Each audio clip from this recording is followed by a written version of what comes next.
radio d'opinion avec Hervé Gattegno et son parti pris. Bonjour Hervé. Bonjour. Les députés ont achevé à l'aube, hier dimanche, l'examen du projet de loi Macron pour la croissance et l'activité, qui inclut entre autres le travail du dimanche. Le vote sur l'ensemble du texte aura lieu demain mardi. Votre parti pris avec la loi Macron, moins d'innovation que de déception. Mais pourquoi dites-vous cela? Vous voyez, ce qui devait arriver est en train d'arriver. À force de présenter ce texte comme un tournant de la politique économique, une quasi-révolution qui allait créer de la croissance et de l'emploi, le gouvernement s'était exposé à décevoir. Finalement, la loi Macron, elle va ressembler au catalogue de demi-mesures qu'on imaginait.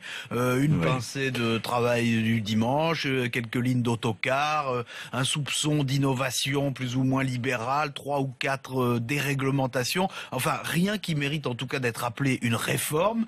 Et au lieu des avancées qui étaient promises, on a même vu plusieurs reculades.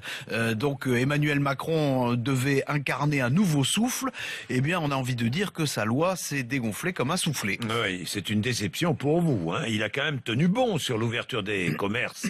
Le dimanche 5 à 12 dimanches par an, plus des zones commerciales et touristiques où les magasins pourront être ouverts toute l'année, tous les dimanches de l'année. C'est un progrès, non? Oui, c'est un progrès. Et c'est vrai qu'Emmanuel Macron... Certains disent que c'est pas du tout un progrès, ceux qui sont opposés à l'ouverture des magasins le dimanche. Mais moi, comme je vous l'ai expliqué la semaine dernière, je pense que c'est un progrès. Bon. Et c'est vrai qu'il faut bien relever que Emmanuel Macron, pour arriver à ce progrès, a dû résister au pilonnage d'une partie du PS, Martine Aubry en tête, et de la gauche. Bon, cela dit, on est quand même loin d'une grande libéralisation.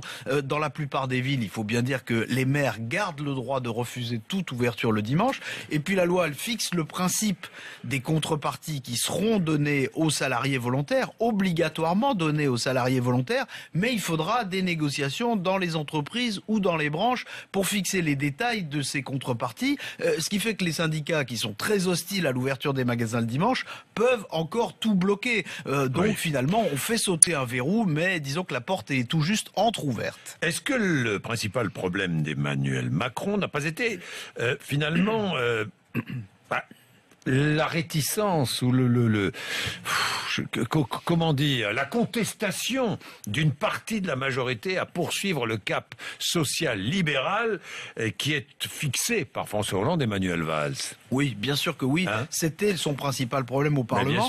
Mais là aussi, il faut bien dire que Emmanuel Macron n'a pas tout à fait gagné son pari, ou du moins le pari que François Hollande a fait en misant sur lui. Le ministre s'est montré volontaire, il a été très assidu, il a été habile dans les débats, mais il n'a pas réussi à ressouder la majorité sur le thème de la croissance, alors que je vous fais remarquer qu'en théorie, la croissance, c'est ce que réclament les frondeurs du PS. Donc du coup, Emmanuel Macron aura besoin de l'abstention des centristes pour faire adopter son texte, puisque l'UMP, qui pourtant avait toutes les raisons de voter une loi qui va dans le sens de ce qu'elle réclame depuis des années, préfère jouer l'obstruction.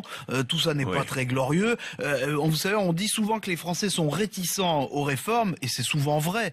En l'occurrence, on peut se demander si le blocage ne vient pas plus des élus que des citoyens eux-mêmes. Là, je trouve que vous avez raison, c'est symptomatique, la loi Macron, qui n'est pas une loi extraordinaire. C'est pas la grande réforme attendue. Mais vous avez raison, fait au moins ce sont les élus. Les élus qui sont plus bloqués que les citoyens. Et oui, ce débat parlementaire était le vrai baptême du feu pour Emmanuel Macron, qui n'a que 37 ans et qui est à Bercy depuis moins de 6 mois. Est-ce qu'on en a appris un peu plus sur lui? On a vu surgir des contradictions. On l'attendait tranchant, Emmanuel Macron. On l'a vu faire des compromis, beaucoup de compromis. On l'imaginait avec une parfaite maîtrise des sujets. On a vu quelques approximations de sa part, notamment sur les tarifs des notaires ou sur le secret des affaires, où il a été obligé de très vite reculer. Et puis surtout, on le décrivait comme ambitieux et son texte l'est assez peu. En fait, Emmanuel Macron, il ressemble probablement à l'idée que François Hollande se fait de la politique économique. Il rassure le patronat, mais sans lui céder entièrement. Il présente bien, mais il réforme assez peu. Savez-vous combien d'articles contient son projet de loi? Il en contient 209. Ça ne suffira certainement pas à apporter du 109. Oh là là là là, alors là, vous avez vu... C'est une grande semaine qui commence avec Hervé Gattegno.